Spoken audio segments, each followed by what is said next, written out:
जो नेक्स्ट है हमारा वो है बोहर्स मॉडल। ठीक है। सो जो पोस्टुलेट्स हैं बोहर्स मॉडल की, सो उनको ध्यान से सुनेंगे कि बोहर ने क्या क्या बोला। सो जो फर्स्ट आपकी पोस्टुलेट है वो है बिल्कुल रदरफोर्ड वाली है। ठीक है, कि जो होल मास एटम का whole mass of the atom is suppose to be concentrated in a small region and that region is simply a positively charged and this region is called what, nucleus. ये तो पहली postulate यही है कि whole mass of the atom is supposed to be concentrated in a very small region that is at center of the atom and the small region is positively charged and it is called nucleus। ठीक है। सो दूसरी जो postulate है वो ये है, वो आपको पता ही है, रदरफोर्ड वाली है सेम। ये न्यूक्लियस है तो इसके सराउंडिंग में ये इलेक्ट्रॉन्स रिवॉल्व कर रहे हैं। ठीक है। सो इलेक्ट्रॉन यदि रिवॉल्व कर रहा है, सो सेंट्रीपिटल फोर्स जो इसको चाहिए सर्कल में मूव करने के लिए, that is provided by what, electrostatic force between this nucleus and electron. ठीक है। सो ये दूसरी हो गई। तीसरी है कि इलेक्ट्रॉन उन्हीं ऑर्बिट्स में रिवॉल्व करेगा जिनमें इसका एंगुलर मोमेंटम, ठीक है, जो एंगुलर मोमेंटम है इलेक्ट्रॉन का वो इंटीग्रल मल्टीपल ऑफ टीजर, यहाँ एन इंटीजर है और आगे मल्टीपल है, गुना है आगे h/2π, फिर h इज प्लैंक्स कांस्टेंट। ठीक है, h क्या है वहाँ पे, प्लैंक्स कांस्टेंट।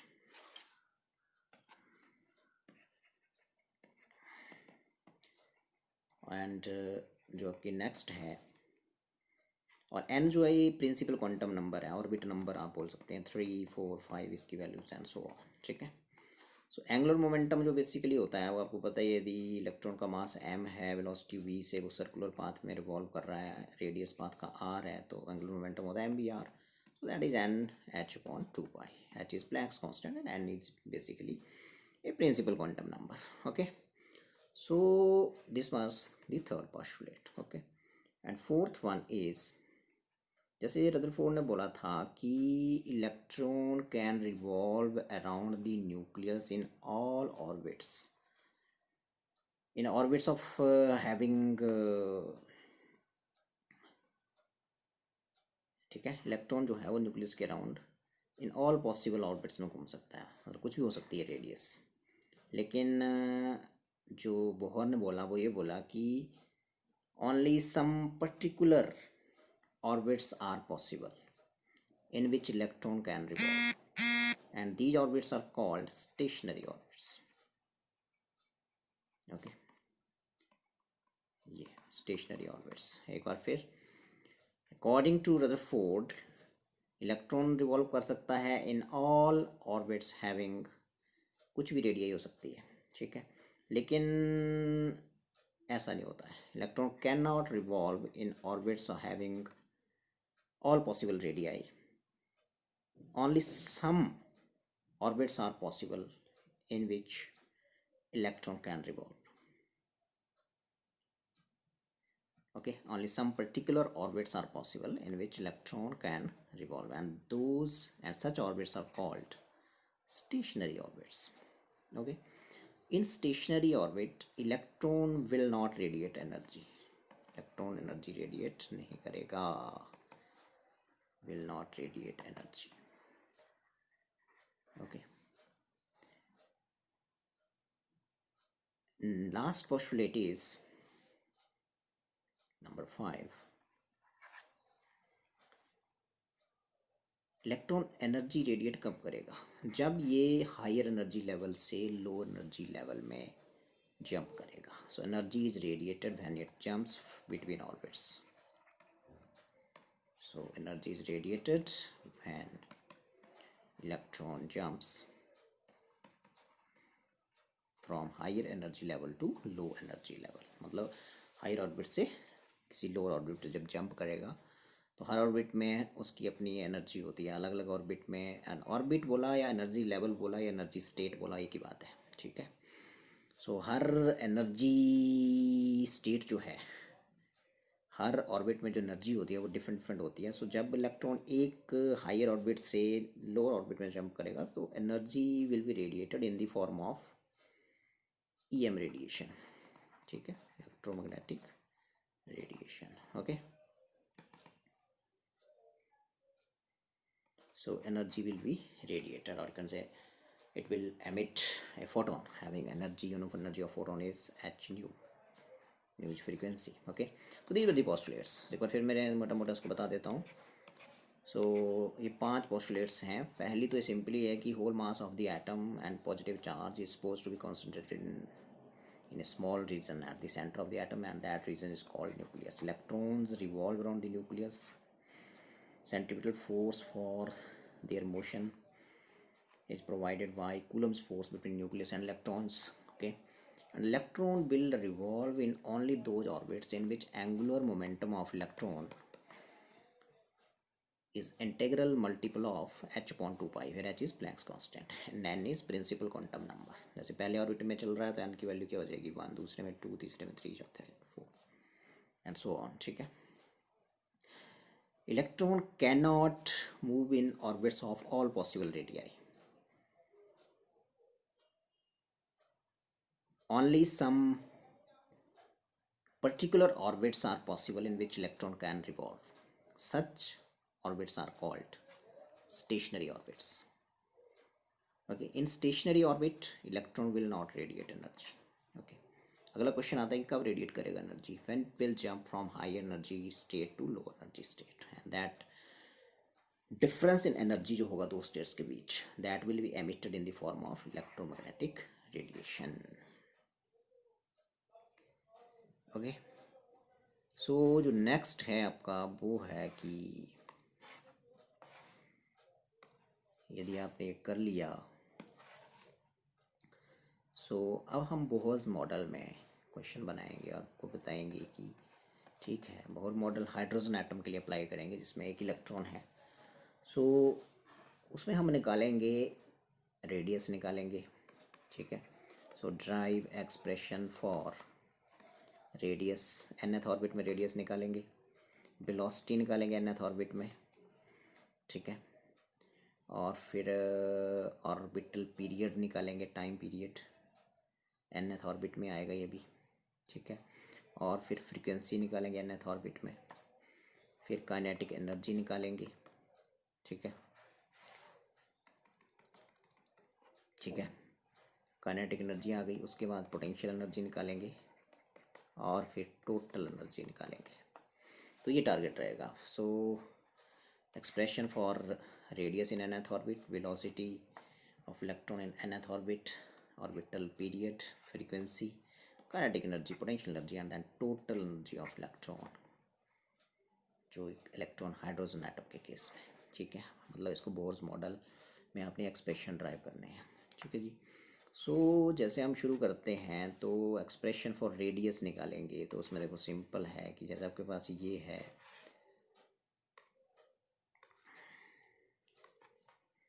ये है आपका ऑर्बिट ऑफ इलेक्ट्रॉन। सो जो एक इलेक्ट्रॉन है हाइड्रोजन एटम में वो ये है, मान लो दिस इज इलेक्ट्रॉन, एंड ये न्यूक्लियस है, और किसी भी एटम का न्यूक्लियस है उसके ऊपर जो चार्ज होता है वो कितना होता है, Z इंटू ई, फिर Z is atomic number and E is the charge on proton. जैसे यहाँ हाइड्रोजन का है तो हाइड्रोजन के केस में ये कितना हो जाएगा, Z is 1 for hydrogen, so plus E हो जाएगा, ये 1 E मीन्स E। ठीक है, सो चार्ज ऑन न्यूक्लियस इज, ये आ गया प्लस E, और ये है इसकी रेडियस, फिर यहाँ से लेके यहाँ तक ये R है, और फिर यदि ये ऐसे एंटी क्लॉकवाइज डायरेक्शन में मूव कर रहा है इलेक्ट्रॉन तो ये आ जाएगी इसकी velocity. Velocity is always tangential to circular path. So ये चीज़ें हम निकालेंगे। ठीक है, और शुरू करते हैं। तो रेडियस निकालने के लिए nth ऑर्बिट में, सो expression for radius,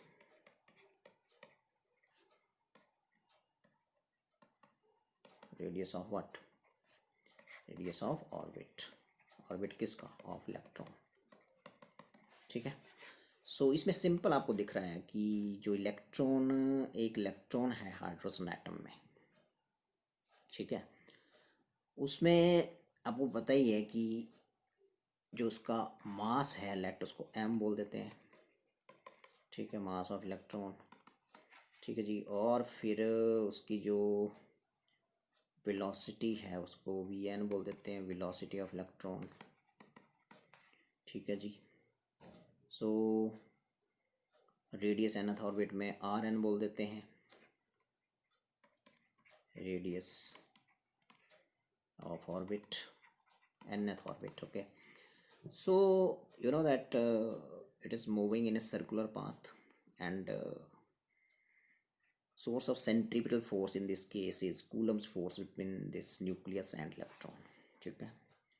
So electrostatic force provides, electrostatic force किस किस के बीच, electrostatic force between nucleus and electron provide करता है इसको नेसेसरी सेंट्रीपिटल फोर्स, ताकि ये सर्कुलर पाथ में मूव करे।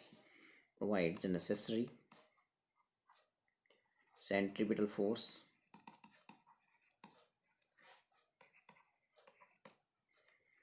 For electron to move in a circular path, ठीक है। सो आपको पता ही है कि जो कूलम्स फोर्स होता है वो होता है, आपको पता है 1/4πε0 Q1 इंटू Q2, मैग्नीट्यूड लेते हैं E इंटू ई हो जाएगा, यहाँ माइनस ई है लेकिन इलेक्ट्रॉन पे चार्ज नेगेटिव ऑफ ई होता है, लेकिन यहाँ मैग्नीट्यूड लेते हैं, तो ठीक है। This is charge on nucleus of hydrogen atom, that is E, and this is charge on electron, that is minus e, but you have to take only magnitude, okay, and distance ये इन दोनों के बीच rn square, okay, yeah, and this is Coulomb's force becomes the source of what, centripetal force, and centripetal force is mv square upon nth orbit में velocity है, तो यहाँ आप vn बोल सकते हैं, rn बोल सकते हैं यहाँ पे, ठीक है। सो यहाँ से एक rn कट जाएगा ये, और यहाँ से rn कितना आ जाएगा फिर, सो rn इज इक्वल टू हो जाएगा, यहाँ से एक rn बचा ना यहाँ पे, ठीक है, तो ये आ जाएगा 1/4πε0 जो है, इसको k बोल देते हैं, तो बनेगा k e square upon rn square, ठीक है जी, rn नहीं बचा, स्क्वेयर नहीं, ठीक है, and is equal to m vn square upon what, nothing, ठीक है।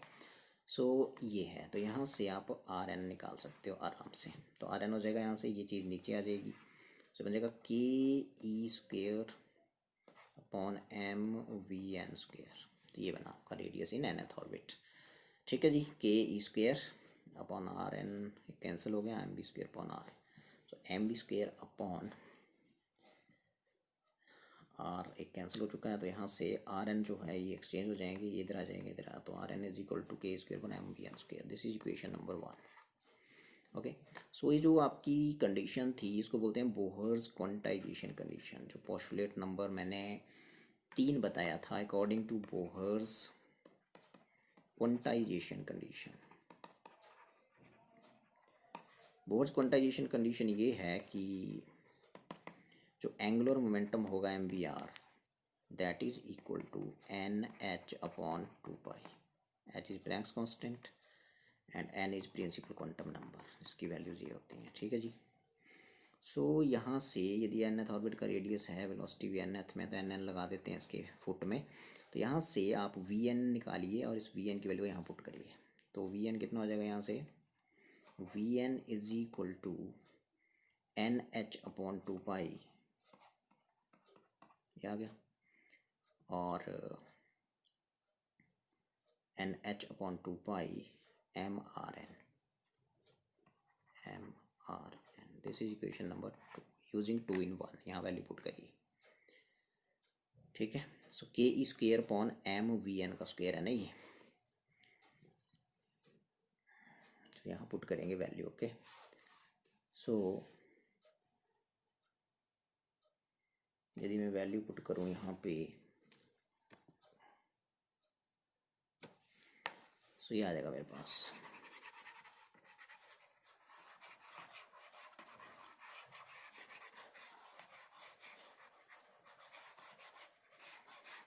सो पुट करेंगे value, so radius in nth orbit आ रहा है आपका, ठीक है। सो ये आ जाएगा, देखिए using 2 in 1, using equation 2 in 1, so what you will get, this is total energy, okay, TE, ये चीज़ें निकालनी है आपने, ये जो यहाँ था ना ये टोटल एनर्जी है, ठीक है। तो यूजिंग 2 in 1 मतलब Vn की इस वैल्यू को यहाँ पुट करिए, सो Rn कितना आ जाएगा, Rn इज इक्वल टू, बोलिए, Rn आ जाएगा आपका, ये आने वाला है Rn is equal to KE² upon m, Vn का होल स्क्वायर करना है इस चीज़ का, तो बन जाएगा n स्क्वायर, स्क्वायर कर रहा हूँ मैं, h square upon 4 pi square m square, 4 2 का स्क्वायर 4 ना, पाई स्क्वायर m स्क्वायर और Rn स्क्वायर, ये आ गया, ठीक है। Rn का भी स्क्वायर है, ठीक है जी, 4 pi square m square Rn square, ठीक है। सो ये पहले मैंने वैल्यू पुट कर दी यहाँ पे, सो एक m यहाँ से कैंसिल हो जाएगा इससे, ये ठीक है जी। और क्या कैंसिल हुआ, कुछ और क्या, एक m बचेगा यहाँ पे, सो ये आ जाएगी रेडियस इन एनथ ऑर्बिट, ये चीज़ ऊपर चली जाएगी, कौन है ये, 4 पाई स्क्वायर, ठीक है, और आगे k भी है ऊपर, okay, 4 pi square k, E square भी है ऊपर, ठीक है, और नीचे से एक m, हाँ m, और क्या जाएगा अभी, अब ये 4 पाई स्क्वायर पहले ले गया मैं, कि ई स्क्वायर ऊपर पहले था बैठा हुआ, अब बचा आपके पास m Rn का स्क्वायर बटे n स्क्वायर h स्क्वायर, ये आ जाएगा। सो यहाँ से देखो एक Rn कट गया, तो अब Rn बोलो यहाँ से कितना आएगा, सो this is radius of orbit, ठीक है, nth orbit, okay. So what is now this n square h square, यहाँ एक बचा ना, इधर चला गया, cross multiply upon 4 pi square k E square m, यही बचेगा, यही बचेगा jacket, 4 pi square k E square m, yes यही बचेगा, ठीक है। अब देखो ना h यहाँ पे प्लैंक्स कांस्टेंट है, k की वैल्यू कूलम्स लॉ में 1/4 पाई एप्सिलॉन नॉट होती है, आपको पता ही है, k क्या बताया था मैंने, 1/4 पाई एप्सिलॉन नॉट, और इसकी वैल्यू होती है 9 × 10⁻⁹, ठीक है जी। तो यहाँ पुट कर देंगे k की वैल्यू, पाई स्क्वायर 9.87 होता है, यहाँ पुट कर देंगे, ई चार्ज ऑन इलेक्ट्रॉन, ई की वैल्यू कितनी होती है, 1.6 × 10⁻⁻19 कूलम, ठीक है जी। मास ऑफ इलेक्ट्रॉन होता है भाई 1.9.1 × 10⁻31 kg, एच की वैल्यू 6.624 × 10⁻34 पुट कर देंगे, और फिर इन सब की वैल्यू जब मैं पुट करूँगा ना ये यहाँ पे, सो आपके पास ये आ जाएगा Rn is equal to 0.53 × 10⁻⁻10 n square, ये आ जाएगा मीटर में, ठीक है। ये आंसर आएगा सब वैल्यूज को पुट करने के बाद, तो ये आ जाएगा, देखो ये n स्क्वायर, और मैंने बोला आगे नंबर आएगा 10⁻10 और मीटर में आ जाएगी रेडियस, ठीक है जी। सो फिर यदि मैं इसको ऐसे भी लिख सकता हूँ, देखो Rn is equal to 0.53 n square, और 10⁻10 मीटर क्या होता है, एंगस्ट्रॉम होता है, तो ये सो this is the formula for radius of orbit, radius of orbit, nth orbit, ठीक है। सो ये था आपका रेडियस का फॉर्मूला, तो यहाँ से आप इसको कर सकते हैं। सो बेसिकली जो फॉर्मूला है वो ये रखना आपने यार, ये वाला है, वैसे बेसिकली आगे इसकी ज़रूरत पड़ेगी आपको। अब यदि आपको वेलोसिटी निकालनी है nth ऑर्बिट में, तो इस Rn की वैल्यू को आपने यहाँ पुट कर देना है, यहाँ पे ये, ठीक है। तो ये रेडियस तक, यहाँ तक 3 मार्क्स का क्वेश्चन आता है ना, एक्सप्रेशन फॉर हाइड्रोजन एटम के लिए बोर्स मॉडल लगा रहे हैं, nth ऑर्बिट में उसका रेडियस कितना होगा, तो ये फॉर्मूला आ गया, ठीक है। अब किसी ने पूछा कि पहले ऑर्बिट में कितना होगा, तो n की जगह 1 पुट कर दो, दूसरे में कितना होगा 2 पुट कर दो, ठीक है, तीसरे में कितना होगा 3 पुट कर दो। तो ऐसे आप किसी भी ऑर्बिट में, जो किसी भी ऑर्बिट का जो रेडियस है वो निकाल सकते हैं, ठीक है। सो अब हम यहाँ वेलोसिटी का फॉर्मूला निकालेंगे, सिर्फ इस Rn की वैल्यू को, this is equation number 3, suppose इस 3 को आप 2 में पुट करेंगे आप, एंड यू विल गेट ये वेलोसिटी इन nth ऑर्बिट, ठीक है। सो शुरू करते हैं।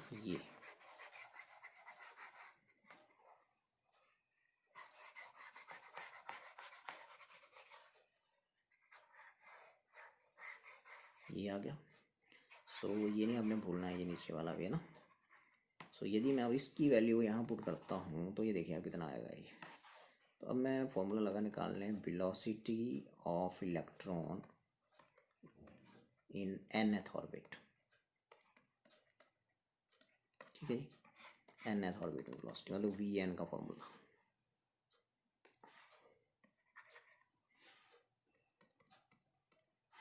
vn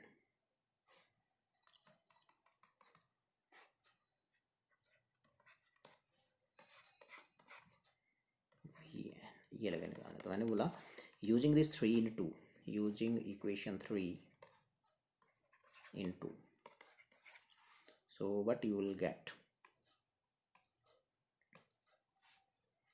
you will get now Vn is equal to nh upon 2 pi mRn की वैल्यू ये सारी है, पुट करिए n square h square upon, ये अपॉन वाली चीज़ है ये नीचे ऊपर लिखी जाएगी। सो कितना बचेगा आपके पास, चलो ये लिख देते हैं, n square h square upon 4 pi square k e square m will get cancel,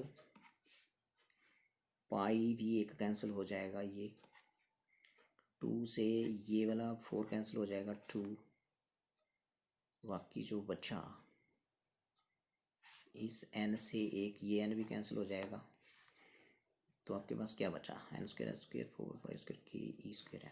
ठीक है, अब बस ये जो बचा बाकी वो वेलोसिटी है। सो ये देखो यहाँ से वेलोसिटी आराम से निकल रहा है। So velocity in nth orbit आ जाएगा vn इज इक्वल टू, ये 2 ऊपर चला गया, पाई एक बचा ऊपर चला गया, k बचा है, e स्क्वेयर बचा है। ठीक है जी, 2 पाई k e स्क्वेयर ये बचा है ना, यहाँ पे ये ऊपर चला गया, ऊपर कौन बचा है h। ठीक है, h भी लिख दो यहाँ पे, लो लिख दिया। अपॉन क्या बचा है, एक n कैंसिल हो चुका है n, और क्या है भी एक h भी कैंसिल हो जाना था ये ना, तो मतलब यहाँ पे NH ही बचा है, NH। ठीक है, सो ये आ गया आपको, देखो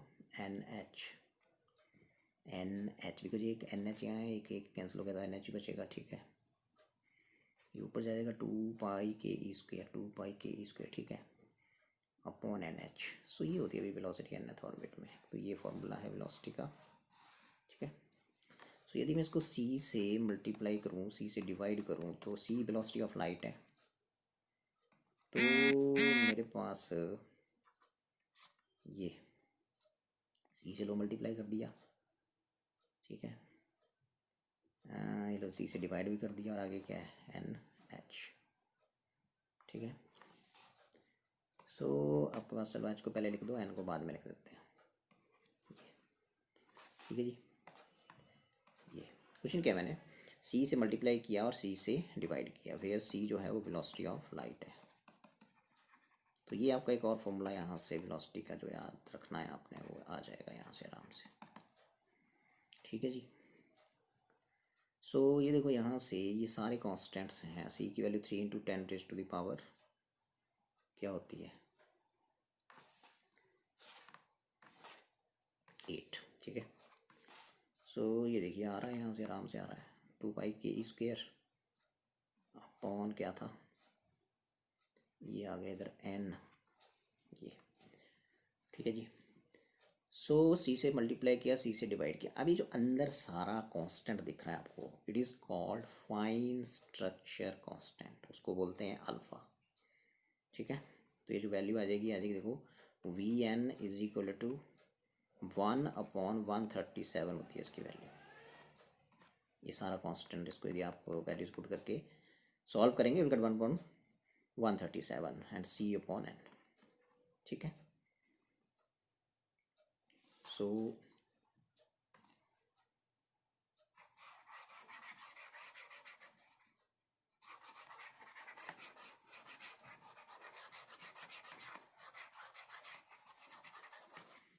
केयर।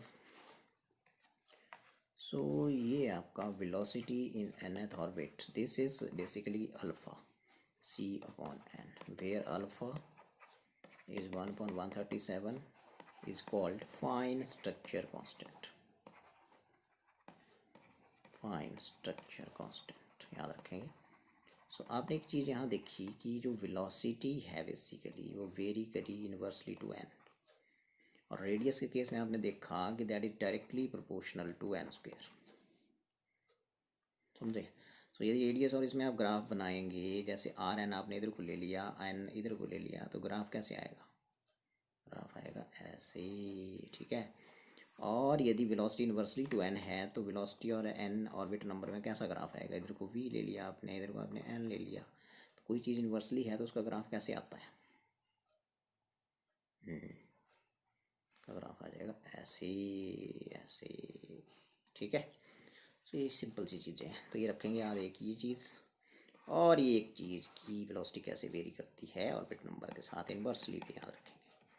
जैसे जैसे एन बढ़ेगा वेलोसिटी कम होती जाएगी इलेक्ट्रॉन की, ठीक है। जैसे न्यूक्लियस के क्लोज होगा तो ये n इक्वल टू 1 है इस ऑर्बिट में, इसके लिए n इक्वल टू 2 हो जाएगा, इसके लिए n इक्वल टू 3 हो जाएगा, n इक्वल टू 4 हो जाएगा। जैसे n बढ़ेगा तो वेलोसिटी क्या होती जाएगी, कम होती जाएगी, किसकी, इलेक्ट्रॉन की। जो एक इलेक्ट्रॉन है हाइड्रोजन एटम में, हाइड्रोजन एटम के लिए हम बोर्स मॉडल अप्लाई कर रहे हैं, आर एन निकाल चुके हैं, nth और ऑर्बिट में रेडियस निकाल चुके हैं nth ऑर्बिट का, वेलोसिटी भी nth ऑर्बिट में निकाल चुके हैं, मतलब दो चीज़ें निकल चुकी हैं। अब टाइम पीरियड nth ऑर्बिट क्या होगा वो निकालने चले अभी, ठीक है जी। सो ये है जी टाइम पीरियड का फॉर्मूला, इसको मिटाते हैं, इसको आप समझ लीजिए, और फिर ये टाइम पीरियड का फॉर्मूला यहाँ से आ जाएगा।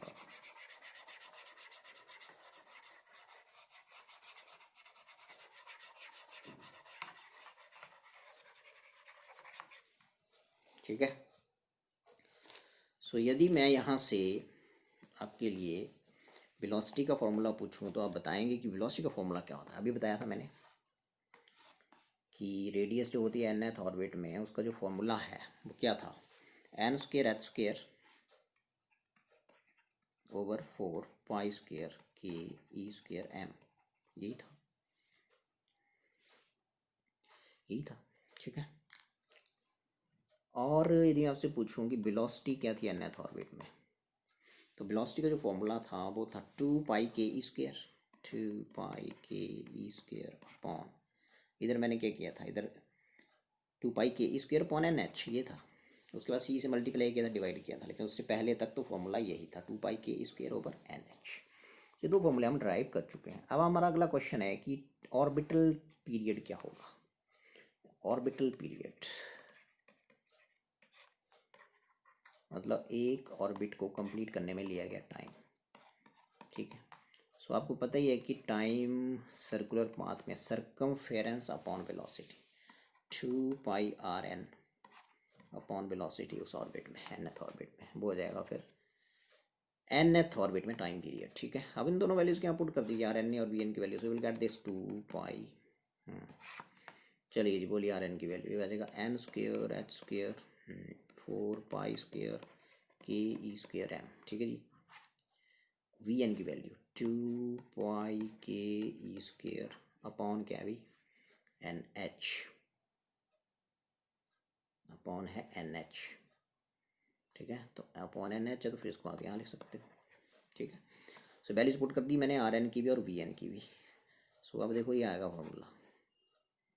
सो बाकी जो यहाँ बच रहा है वो बेसिकली एन की पावर 3 और एच की पावर ये के ई स्क्वायर, जो भी आ रहा है वो आपका आंसर है। T N is equal to N cube, हाँ जी, एच क्यूब अपॉन 2/2 कैंसिल हो गया ना, ई की पावर 4 हो जाएगा ये, है ना, के स्क्वायर हो जाएगा, के स्क्वायर ई की पावर 4, ये भी हो गया, ये भी हो गया, और इधर 4 पाई स्क्वायर भी है और साथ में मास ऑफ इलेक्ट्रॉन, तो ये है। तो this is the orbital period of electron, जो एक इलेक्ट्रॉन है हाइड्रोजन एटम में, ठीक है जी। सो nth ऑर्बिट में उसका टाइम पीरियड ये होगा। तो यहाँ से बड़ी अच्छी बात आप सीख रहे हो कि टाइम पीरियड ऑर्बिट नंबर के साथ या प्रिंसिपल क्वांटम नंबर n के साथ कैसे वेरी करता है क्यूब। पहले ऑर्बिट में पूछेंगे तो ये 1 की पावर 3 हो जाएगा, दूसरे ऑर्बिट में पूछेंगे 2 की पावर 3 हो जाएगा, तीसरे में कितना हो जाएगा 3 की पावर 3, तो आ जाएगा 1:8:27। तो फर्स्ट 3 ऑर्बिट्स में जो टाइम पीरियड का रेशो है वही रहता है, ठीक है। और रेडियाई का रेशो क्या रहता है, रेडियाई का मैंने बताया था कि जो रेडियस होती है basically that is directly proportional to N square. तो 1 पुट करिए, 1 का स्क्वायर 1 हो गया, 2 पुट करिए 4, 3 पुट करिए 9। तो फर्स्ट 3 ऑर्बिट्स में जो रेडियस का रेशो है वो ये है, टाइम पीरियड का रेशो ये है। वेलोसिटी का रेशो क्या होगा, वेलोसिटी तो इन्वर्सली प्रोपोर्शनल टू एन होती है ये, तो 1 करके आ जाएगा, ठीक है। सो 1/1, 1/2, 1/3 एंड सो ऑन, ये वेलोसिटी का रेशो आ जाएगा फर्स्ट 3 ऑर्बिट्स में। तो यदि हम आगे बढ़ें तो यहाँ हम कहाँ तक पहुँच चुके हैं, टाइम पीरियड हो गया, फ्रिक्वेंसी इसका उलट हो जाएगा भाई, because frequency in nth orbit हो जाएगी 1/Tn, ठीक है। 1 टाइम पीरियड का उलट होती है फ्रिक्वेंसी, ठीक है। सो 1/Tn कर देंगे तो आपको फ्रिक्वेंसी आ जाएगी एनथ ऑर्बिट में इलेक्ट्रॉन की, ओके। सो यदि हम नेक्स्ट बात करें तो अब हम बात करेंगे एनर्जी की।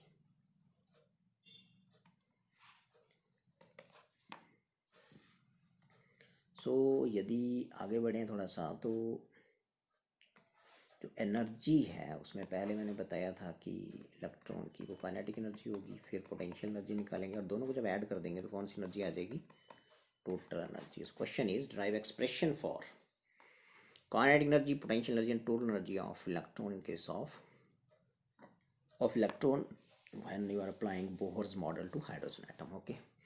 सो भी काइनेटिक एनर्जी निकालने के लिए फिगर तो आपका वही बनेगा कि जी ये है आपका ऑर्बिट इलेक्ट्रॉन का, और जी ये आपका न्यूक्लियस है, और ये इलेक्ट्रॉन यहाँ पे, ठीक है, और ये इसकी वेलोसिटी ऐसे, और फिर ये यहाँ से इसके ऊपर न्यूक्लियस के ऊपर जो चार्ज है वो प्लस ई, और ये जो डिस्टेंस है ये RN बोल रहे थे हम, है ना, वेलोसिटी आ गई है, ठीक है जी। सो काइनेटिक एनर्जी आपको पता है, इसको सेंट्रीपिटल फोर्स जो मिलता है mv²/r that is provided by Coulomb's force between nucleus and electron, that is 1/4 pi epsilon naught, हाँ जी, E into E square upon what, RN का स्क्वायर, ठीक है जी। सो एक RN यहाँ से कैंसिल हो गया ये ऐसे, अब क्या बचा आपके पास बचा mv² इज इक्वल टू, इसको मैंने बोला के बोल दो सिंप्लिसिटी के लिए, स्मॉल के बोल दिया, E²/what, RN, ठीक है। सो यदि दोनों तरफ मैं हाफ से मल्टीप्लाई कर दूंगा तो बन जाएगा ½ mv² is equal to ke²/2RN। सो ये आ गई आपकी कौन सी एनर्जी, काइनेटिक। ½ mv² कौन सी एनर्जी होती है, काइनेटिक एनर्जी, ठीक है। सो ये होता है भी काइनेटिक एनर्जी का formula ke²/2RN। So kinetic energy निकल चुकी है, अब निकालेंगे potential energy. So potential energy जो होती है वो सिंपली इक्वल टू क्या, 1/4 pi epsilon naught, two charge system की, सिस्टम ऑफ टू चार्जेस की potential energy 1/4 pi epsilon naught, पहला चार्ज इंटू दूसरा चार्ज यहाँ साइन के साथ अपॉन डिस्टेंस उनके बीच RN, ये रखें ध्यान, यहाँ नेगेटिव तो नेगेटिव ही होगा, तो आपके पास U बोल देते हैं पोटेंशियल एनर्जी को, तो ये आ गया, देखो इसको K बोला है हमने, माइनस शुरू में ले लो, इस चीज़ को K बोल दिया, ke²/RN, तो ये आ गई आपकी पोटेंशियल एनर्जी, और ये कौन सी एनर्जी बोलो, kinetic energy. So total energy निकालते हैं अब। So total energy of electron, ठीक है जी, दोनों ऐड कर दो, टोटल एनर्जी को E बोल देते हैं। So it is kinetic energy plus potential energy. So E is equal to kinetic energy बोलो कितनी, ये आ गया ke² अपॉन, ये आ गया RN, मतलब यहाँ हाफ ऐसे लिख दो अलग से, 2 है ना, 1/2 ऐसे लिख दिया मैंने, और आगे प्लस माइनस माइनस हो जाएगा, तो ke² अपॉन कितना भाई RN। अब देखो कॉमन क्या है यहाँ पे, ke² अपॉन RN कॉमन है, सो दिस इज टोटल एनर्जी। अंदर क्या बचा, ½ - 1, क्या होता है ½ - 1, सो ये आ जाएगी, ½ - 1 कितना होता है, -½ सो minus half K E square upon R N. So this is your total energy, ये वाली, ये समझे। सो अब इन तीनों में रिलेशन देखें यदि, तो काइनेटिक एनर्जी जो है वो ये है, देखो ये काइनेटिक एनर्जी तो है ना। तो काइनेटिक एनर्जी जो है बेसिकली वो नेगेटिव ऑफ टोटल एनर्जी है। नेगेटिव ऑफ आगे कौन सी एनर्जी है, काइनेटिक ही है, देखो ठीक है, ऐसा ही नहीं है। हाँ, तो यदि आपको पूछ ले कोई, या जो पोटेंशियल एनर्जी है वो टोटल एनर्जी का क्या है, ये है टोटल एनर्जी और ये है पोटेंशियल एनर्जी, यहाँ 1 है और यहाँ हाफ है, इसका मतलब पोटेंशियल एनर्जी डबल है किस एनर्जी का, टोटल एनर्जी का, ये ध्यान रखें, समझे। सो जैसे किसी ने बोला कि पहले ऑर्बिट में इलेक्ट्रॉन की एनर्जी है मान लो -13.6 इलेक्ट्रॉन वोल्ट, फर्स्ट ऑर्बिट में ये एनर्जी दी आपको और ये दी आपको टोटल, ठीक है। तो बताओ काइनेटिक एनर्जी कितनी होगी, तो काइनेटिक एनर्जी तो इसका नेगेटिव होती है, तो काइनेटिक एनर्जी हो जाएगी नेगेटिव, और इसका नेगेटिव नेगेटिव क्या हो गया, पॉजिटिव, तो काइनेटिक एनर्जी ये हो जाएगी इलेक्ट्रॉन की। पोटेंशियल एनर्जी कितनी होगी, पोटेंशियल एनर्जी डबल होती है इसका, डबल कर तो इसका -2 × 13.6, ये आंसर आ जाएगा, ये बता रहा था, याद रखना, ठीक है। सो भी जो आपकी टोटल एनर्जी आ चुकी है, यहाँ आर एन की वैल्यू पुट कर दीजिए, आर एन की वैल्यू यदि हम पुट करेंगे तो आपके पास ये आ जाएगा, देखो तो ये हम आर एन की वैल्यू पुट कर देते हैं जो अभी हमने निकाली थी, ठीक है। सो शुरू करते हैं, आर एन की वैल्यू लगे पुट करने।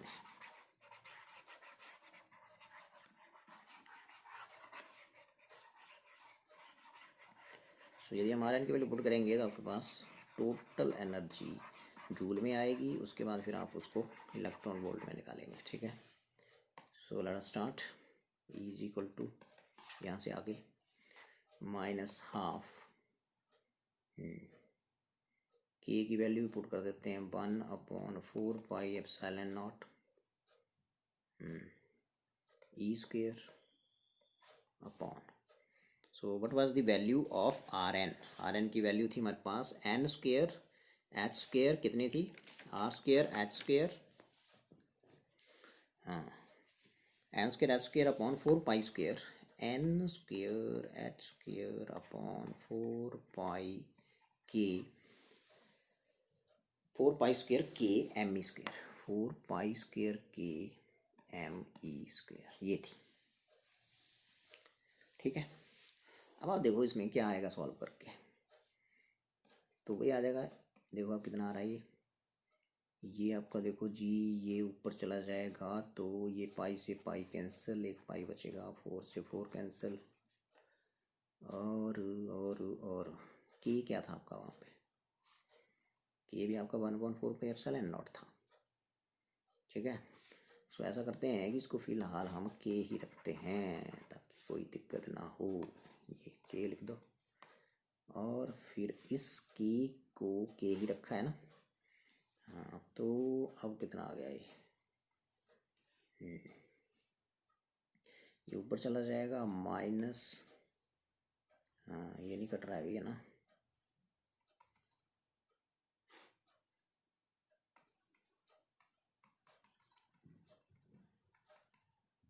फोर पाई के एम ई स्क्वेयर, ठीक है, ये था ना 4 pi square K M E square, pi square था यहाँ पे, तो मैं तो सिर्फ इतना बोल रहा था कि आप इसको जो है के लिख दो बस, दैट्स ऑल, तो ये लिख दिया, लो अब बोलो क्या बचा, अब बोलो क्या बचा, ये बचा देखो ये जगह ई इज इक्वल टू, ये जब ऊपर जाएगा तो कितना हो जाएगा ये 4,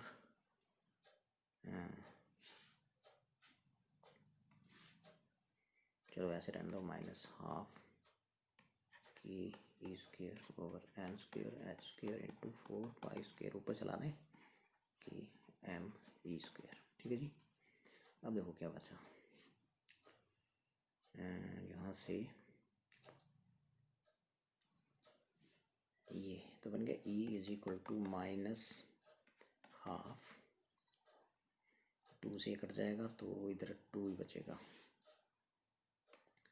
तो आपके पास आ जाएगा ये 2 से 4 कट गया ना, ये 2 बचा इधर 2, तो -2 के इंटू के, ये के है और एक ये है के स्क्वेयर, ई की पावर ई यहाँ स्क्वेयर है, यहाँ पावर 4 और pi square M upon N square H square, यही बच्चा चेक कर लो। 2 ठीक है, के ई 4 के स्क्वेयर ई 4 ठीक है, M upon N square H square. Okay, so if you solve it you will get this. Now ये फॉर्मूला याद रखें एनर्जी का, तो ये के की वैल्यू पुट कर दीजिए 1/4 पे एप्सिलॉन नॉट, और बहुत ही 9 × 10⁹ ई की चार्ज इलेक्ट्रॉन पता है, मास ऑफ इलेक्ट्रॉन पता है। So if you put all these values then you will get -2.17 into 10⁻18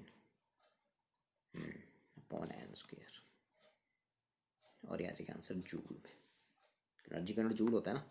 सो अब इसको कन्वर्ट करेंगे और इलेक्ट्रॉन वोल्ट में कन्वर्ट करेंगे, तो आ जाएगा -2.17 इंटू 10⁻18 अपॉन 1.6 इंटू 10⁻19। जूल से इलेक्ट्रॉन वोल्ट में जाना, तो इस नंबर से डिवाइड करते हैं एन स्क्वेयर, अभी इलेक्ट्रॉन वोल्ट बन गया। ठीक है, सो फिर आगे यदि हम चलें,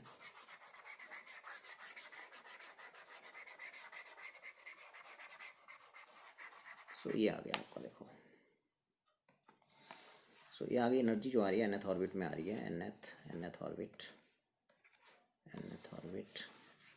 सो ये आ जाएगी, देखो En is equal to, if you solve it you will get this -13.6 upon n square electron volt. ये नहीं आपने बोलना है बिल्कुल भी, total energy of electron in nth orbit when you apply Bohr's model to hydrogen atom.